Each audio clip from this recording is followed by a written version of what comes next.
রাজনীতি করার জন্য এত নিচে নামতে হবে, এত বড় মিথ্যে কথা বলতে হবে?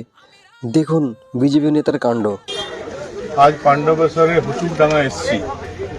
দেখুন এটা বাড়িটা দেখুন, সুন্দরা সুপ্রদ। কতবার বলেছে যে ঘর ঘর ঘর, ঘরের টাকা, এর ঘরের টাকা কোথায় চলে গেল জানো তুমি? জানি না। আমার ঘর এসেছে, ঘর কেটে দিয়েছে। ঘর এলো, ঘর কেটে দিল। আমরা কষ্ট করে থাকি। रुको जरा सबर करो।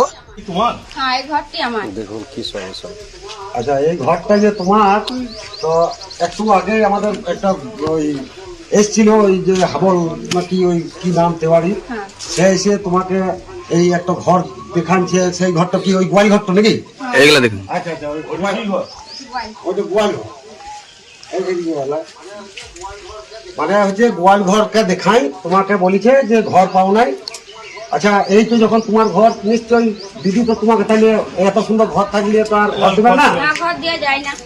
তো তুমি হঠাৎ করে তাইলে ওই যে বিরোধী দলের লোক এসেছিল, তাকে কেন বললে তো? আমি আমাকে 1,000 টাকা দেবো বলেছিল, তাই জন্য আমি বলি আর সেই লালসা আমি বলেছি। আচ্ছা, মানে তোমাকে কি বললে আর বলো? 1,000 টাকা দেবো, সেই লোভে আমি বলে ফেলেছি। বুঝতে পারলেন? আচ্ছা, আর টাকা দেবো করে তুমি বলে দিয়েছো। আচ্ছা, দিদির কোনো কিছু ফ্যাসিলিটি তুমি পাও? হ্যাঁ, পেয়েছি, লক্ষ্মী ভান্ডার পেয়েছি, আর স্বাস্থ্যসাথী কার্ড আছে, বাহ।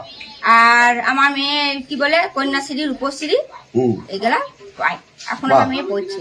তাহলে আগামী দিনে যখন আমাদের ভোট আসবে, ভোট তুমি কাকে দেবে? আমি মমতা